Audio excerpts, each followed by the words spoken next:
আমাদের এই ঈদ উপলক্ষে আমরা একটা রিসেপশনের আয়োজন করেছিলাম। বিদেশি কূটনীতিবিদরা এবং আমাদের বন্ধুরা এখানে এসেছিলেন।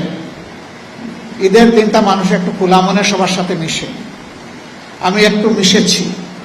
হায়ারে আল্লাহ, এটা নিয়ে কি যে অবস্থা! নবীজি এটা করেছেন রে ভাই, তিনি তার প্রিয়তম সাহাবীর সাথে এটা করেছেন। এটা তো আমার নবীর প্রিয় সুন্নাত। আমি তো আমার নবীর প্রত্যেকটা সুন্নতকে ভালোবাসি। কে কি বললো না বললো এগুলার পাত্তাই আমি দেই না। তুমি বলতেই থাকো, আমি পড়তেই থাকবো। হ্যাঁ, মানুষ হিসাবে যদি ভুল করি অনুতপ্ত হব, ক্ষমা চাইব, কোনো অসুবিধা নাই। কিন্তু আমার শুদ্ধ কাজটাকে ভুল হিসাবে চালিয়ে দিবা আর মনে করবা নিজেই শুধু জ্ঞানী, আর সবাই চোখ বন্ধ করে অথবা উট পাখির মতো ঠোঁট বালিতে ডুবকে বসে আছে, এটা মনে করবা না। দুনিয়া এখন বড় চালাক।